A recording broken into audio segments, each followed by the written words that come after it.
we go. We are live. Jim, are you ready to rock? We are talking about my favorite topic and everybody's favorite topic, running backs and the running back frenzy, the madness, a reality check. We're talking about how they're getting underpaid, how it's crazy, some fantasy football impacts, some possible landing spots on some running backs. Full fantasy football running back talk. Welcome to the show, Jim. Excited to dive into this, man. Fact of the matter is it's crazy out there. So we've got running backs like Saquon, Derrick Henry, Tony Pollard, Austin Ekeler, and Josh Jacobs. The teams have decided they don't want to franchise tag these guys.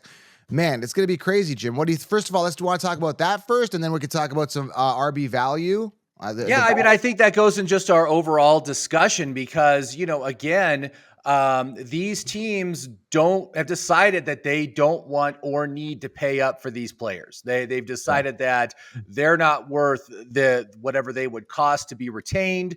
This is an ongoing devaluation of the running back position. I was watching something on ESPN the other day, and it was talking about that running backs are now the second lowest paid position in the NFL, just behind the kickers. But they, again, it's like a next man up mentality. And we've seen a lot of that where these backup running backs, guys like Zach Moss, who never did anything. All of a sudden, Jonathan Taylor's out. This guy's running like an elite RB1. We've never seen that before.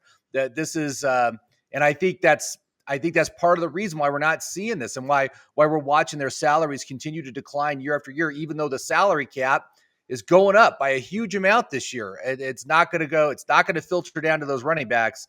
They're getting less. So it's not great for them.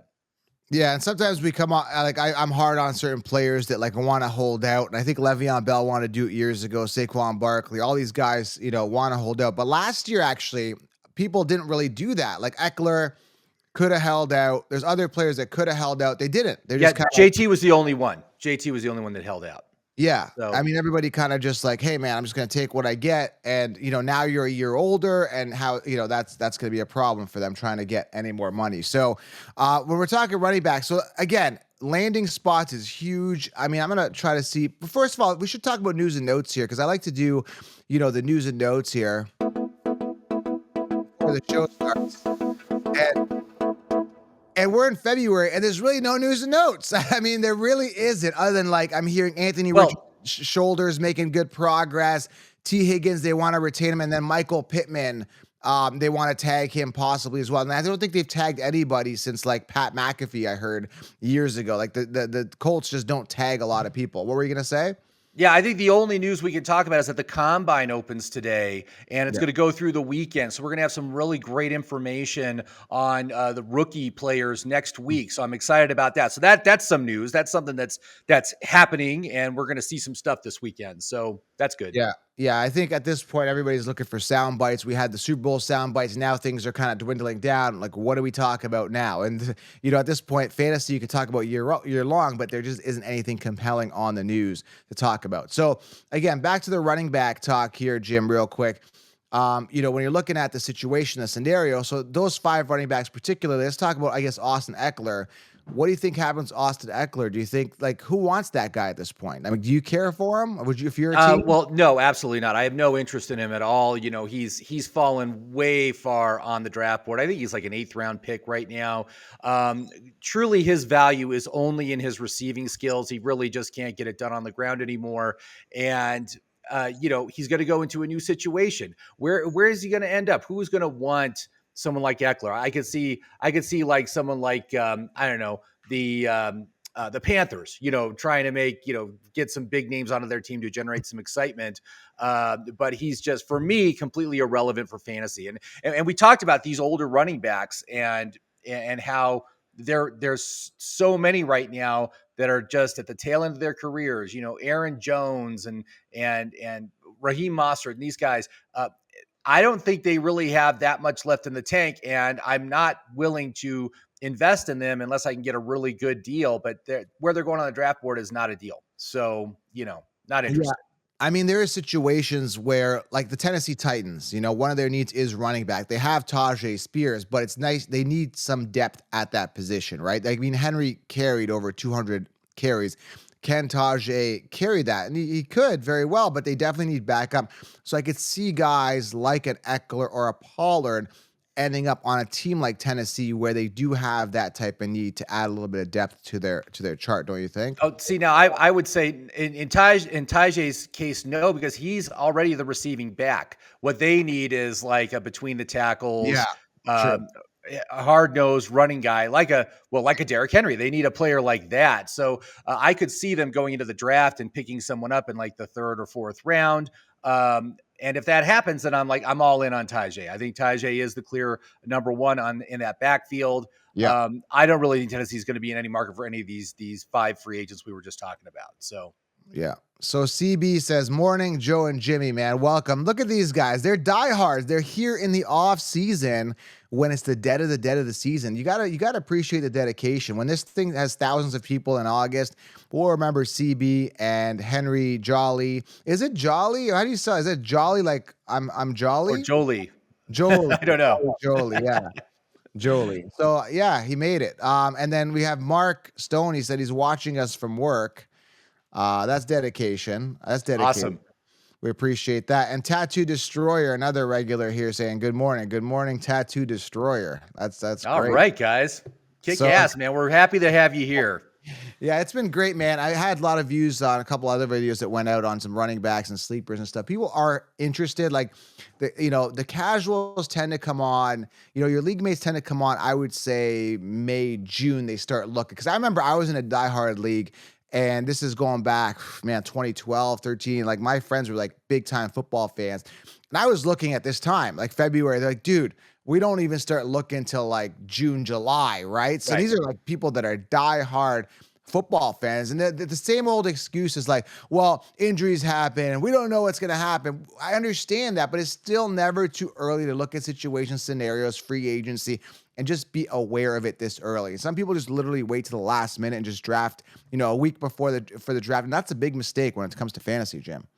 Well, I don't know about that. Last year, I decided to do a little experiment where I did half my leagues I drafted early and half I drafted right before the season started. And by far and away, the teams I drafted right before the season started were significantly better than the ones I drafted early on. Even Wow. though I got some bargains in there, I still think it's a better strategy to take. You don't have to worry about injuries. I got burned on Joe Burrow, dealing with that injury just on like the first day of training camp, and he never really recovered from it. But in my two of my three early drafts, I took Joe Burrow. And so that was just really kneecapping my teams. So I think in this year, I'm just going back to the way I've always done it, which is always right before the season starts is when I run my drafts. And I'll be much happier that way. And it's not so much waiting to the end to draft. I'm saying waiting to the end to do your research. That's what I was specifically talking about. Right. Yeah. No. But for me, because I'm in that FFPC league, I tend to have an advantage the earlier I draft because I see the talent earlier before everyone. Like, for example, Laporta, guys like that, and Tank Dell, their ADP started rising and we got closer. So if you have a lot of depth and you're able to have a ton of bench spots, definitely an advantage, I think, if you know your stuff to draft earlier. But again, I want to get back to the running back topic here, though, Jim. So landing spots, Austin Ekeler, I think he ends up on a team to kind of go buzzkill somebody. I don't think the Chargers want him. I heard rumblings that they are actually looking to bring in somebody. They don't really are. This is what I heard. This is what I heard from a guy that follows the Chargers a lot. I don't know if it's actually true or not, but from what I understand, they want to acquire somebody. So they would be more likely to bring in like a Saquon or someone like that over drafting somebody. The Chargers. That's what I heard. So yeah, I mean, really, if you look behind Ekeler right now, there's nobody. Kelly is can't do crap, So they do need some depth, and I could see them bringing in one of these free agents, and I think that'd be great. Again, I'm a big fan of Harbaugh. I'm real excited for what he can do with this team with Justin Herbert. They need some offensive assets on this team. They've got the fourth or fifth overall pick. You go get yourself one of those premium elite wide receivers and you bring in a running back like Saquon, man, you are going to massively improve that team. And so that's what I'm hoping they do. Okay, let's talk about Derrick Henry real quick. We're just going to pan through these. Thoughts on Derrick Henry going into the season, Jim? Again, he's 31 years old. I see him as like a Frank Gore type player where he's great. I mean, he still is effective, but I just see every year he's getting a little bit worse, and he's going to be have less and less of those uh, of those fantasy relevant touches, the touches near the goal line, and the receiving work. So, again, he is not a guy. I don't want to draft old running backs. That's just the thing. I just don't like to draft old running backs. I'm going to let him fade off into the sunset. Let someone else take him. All right. So yeah, I feel the same way. Derrick Henry is done for me. I just did a video yesterday on running backs I'll never draft again. He's one of the guys I'm letting go. I'm letting go of Right. Derrick Henry. It's time to move on. I had him the year he had that mega breakout year. I think it was like 3-4 years ago, where everybody was telling you, I don't know if you remember this year, to draft Damian Williams ahead of Derrick Henry. I don't know if you remember that year. I remember it clear as day because they all. Oh, Damian Williams of Kansas City, right? Wasn't Yeah, that yeah, Kansas yeah. City? Yeah, I think he had Yeah. like one good, decent year prior. It wasn't even an amazing year, but everyone's like, yeah, Damian Williams. I'm like, dude, Derrick Henry. And they're like, you're nuts. Put that guy in a straitjacket. He's crazy. The Cowboys lost it. How could you have Derrick Henry? He's slow. He's sluggish. He can't run. He sucks. And then he broke out for like 2,000 yards. It was 1,800 Right, yards. 2,000 rushing yards. Yeah, that was Something cool. crazy. So anyway, those were the days. I mean, I'm kind of over it now. So when it comes to Derrick Henry, I'm going to pass on him no matter, and especially I told you, remember the old Ghostbusters? I could use this analogy with Henry. You're crossing the streams. You got an old running back, new team. Old running back, new team, Jim. That's crossing the streams, don't you think? Yeah, exactly. I mean, it's just not,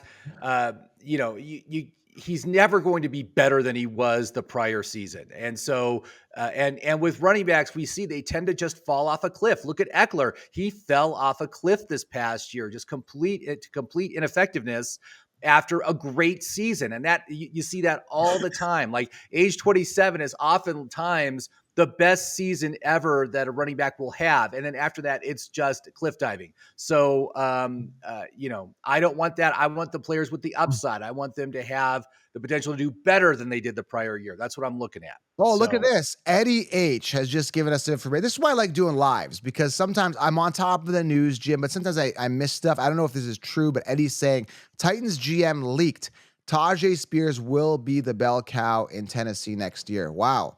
Oh, I like that. I like that a lot. And like I said, if you're doing early drafts right now, if you're doing any best ball or whatever, again, he's a 6th round pick. You can get him in the 6th round. Oh, Why not take a chance? Oh no, he's going up. He's coming to our. Well, he'll go. Once Derrick Henry is gone, he's going to rise up the draft board. But where he's going right now is 6th round. So if you're doing drafts now, that's when you can get him. So that's great. Take the advantage while you can get it. But he's signed to our fantasy sports summit. So, I mean, that's cool. That's going to get him a lot more eyeballs. And once the counselor's on him, it's, sky's the limit for Tajay Spears. All right, let's go on here. Thoughts on, let's talk about this guy, break him down. Saquon Barkley, again, the team doesn't look like they want to tag him. I heard they want to retain him. I don't know what's going on. Saquon Barkley to the Cowboys would be pretty badass, I would think. Yeah, I mean, really, there's 2 teams I'm most excited about to receive one of these elite free agents, and that would be the Baltimore Ravens and the Dallas Cowboys. Both those teams, it'd be great to see him go to either one of those teams as well. We were already talking about the Chargers as being a great spot as well. So, we can hope and pray and hope they don't end up on, I don't know, New England. That's where I feel one of them's going to end up. One of them's going to end up in New England. I don't know, or Washington. It's just Yeah. So yeah. Barkley, I think there's still some life left in him. I think he was just in a bad situation, had some injuries in the past. He's still relatively young. He's not as old as Henry. I think he's 27, so he has not hit any sort of age cliff, and I can see him if he. And really, at this point in his career, he wants to play for a team that will contend for the Super Bowl. So, those are the teams he's gonna want to get on. He's not gonna want to go to some nothing team and just ride out the rest of his career in a same horrible situation he's had in New York for his whole career.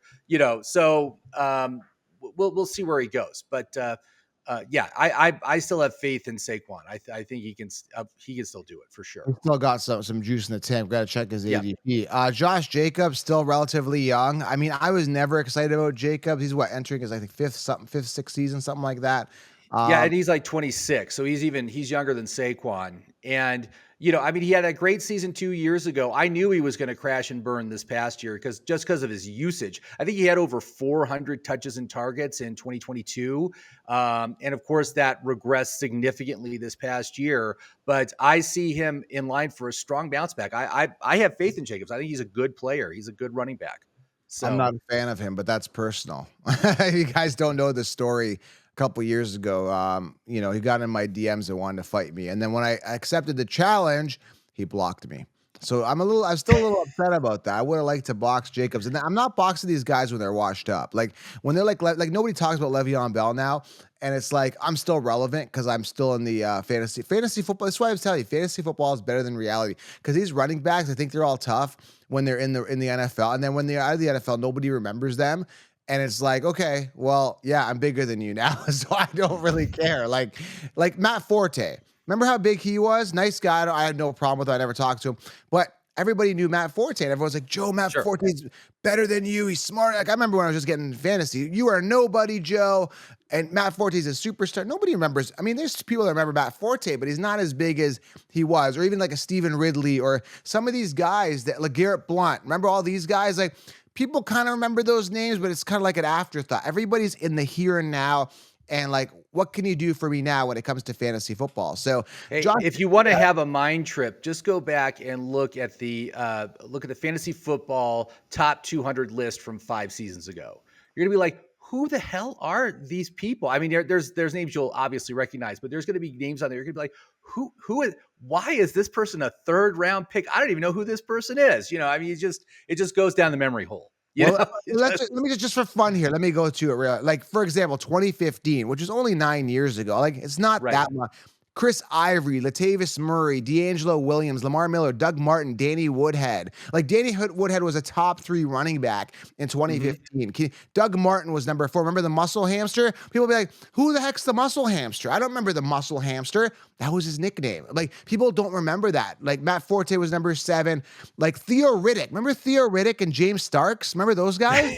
Of course. And Like it was yesterday. No, I mean, I really, those names sound familiar, but I don't remember much about the players. So yeah, and even you play fantasy a lot, you can barely remember these guys. So anyway, back to what I was saying.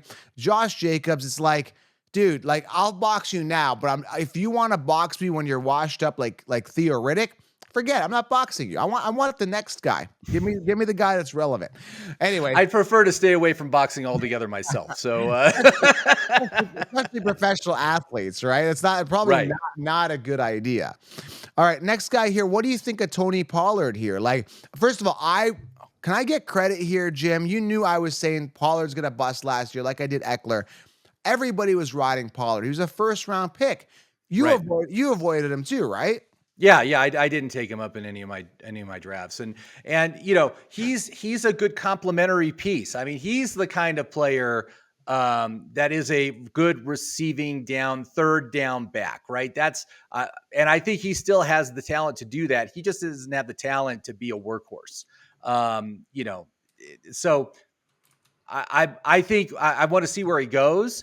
Depending on where he goes, I think I'd be inclined to take him because again, he's going in the middle rounds now. He's going in rounds 6 through 8, kind of forgotten about. And I think there's some value there because I think he is still valuable in that role. So Yeah, I'm not going to be touching him at all. At all. There's no Tony Pollard for me ever. I don't care if I get him with the last pick. No. Now, mind you, I got it wrong last year. I thought Deuce Vaughn would have got somewhere because the main thing was I said Pollard sucks, which I was right. So I was half yeah. right. But I said that Deuce Vaughn would have stepped up, right? Short, compact. Yeah, but Deuce wasn't big. He's a small guy, man. That's the thing, man. He just didn't have the size, And that's the other thing, man. I don't want small. I mean, I know there were some small players that made some like Tank Dell. Tank Dell is one of the smallest wide receivers to hit elite level production like he did. I think he's like 5'7", 165 pounds or something crazy light like that.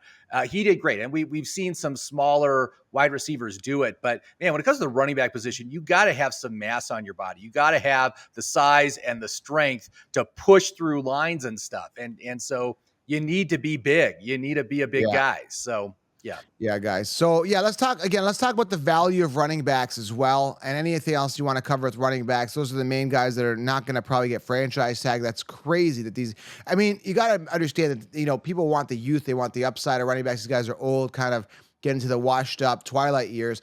I want to talk about the value of running backs. You had some notes to talk about that, but before I do, guys, make sure you guys secure the 16-round draft solution. I've linked it below. Use code SMASH to save and secure your ticket to the summit. Tajay Spears already booked. I'm looking at getting a top rookie as well, and two or three other players that are well known, second-year players, possibly guys that have the upside, fantasy relevant. Secure your summit ticket. I've linked it below, and smash that thumbs up. It really helps the channel, guys. Smash the thumbs up. Comment below, make this interactive, but that thumbs up really helps the channel. We're going to get that momentum. This is the original 300 Spartans here in the offseason. You guys are the most dedicated. Show the passion, show the line mentality, smash the thumbs up.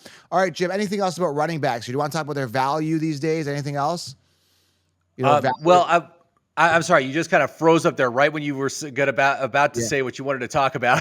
No, just I think you did some research here. Just value of running backs in general. You talked about them being the second paid, highest paid position next to kickers, or second lowest paid position. Low, yeah. Yeah, lowest paid position. Do you think this is going to change? Is anybody going to come in here and changes, or is a running back always going to be a running back and kind of like I use you for 3 years and you're kind of washed up, kind of like these running backs we talked about from like 4 years ago, Danny Woodheads of the world, D'Angelo Williams, Mark Ingram, like all these guys that Charles Sims, Theo Riddick, James Starks, like they had a couple good years and that was it, right?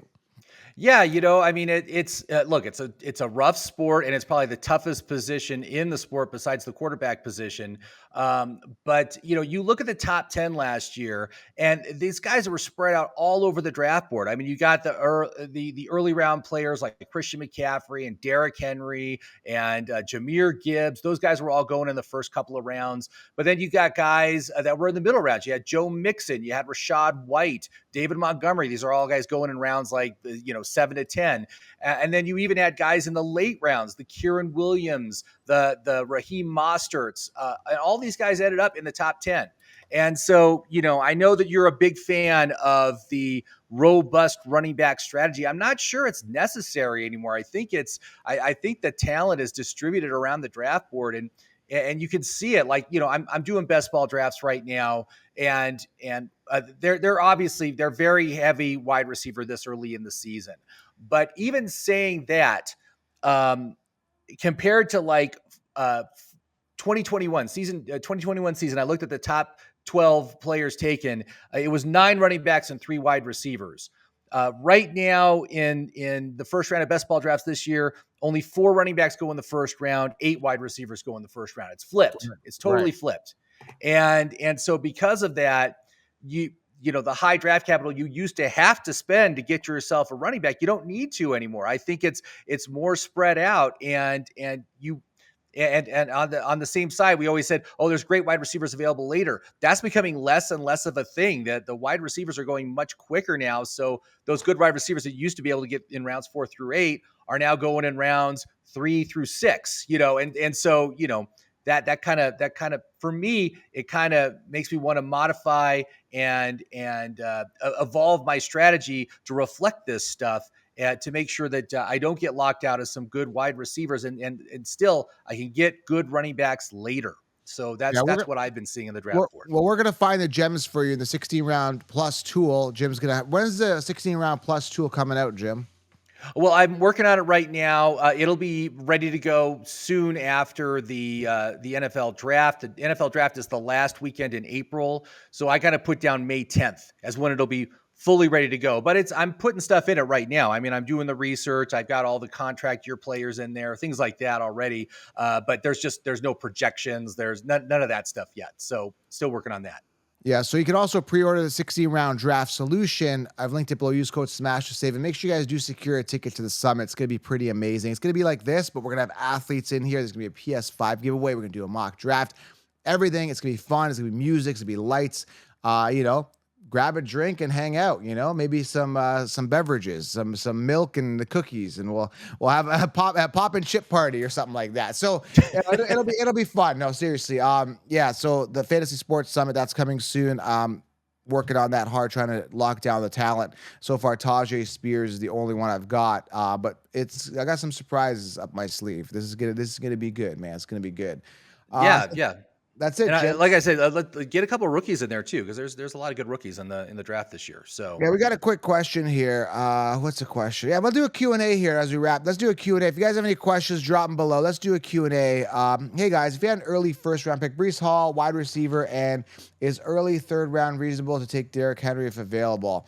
Do you want to answer? I'll go with my thing, but you go first, Jim. I guess I got an answer for this.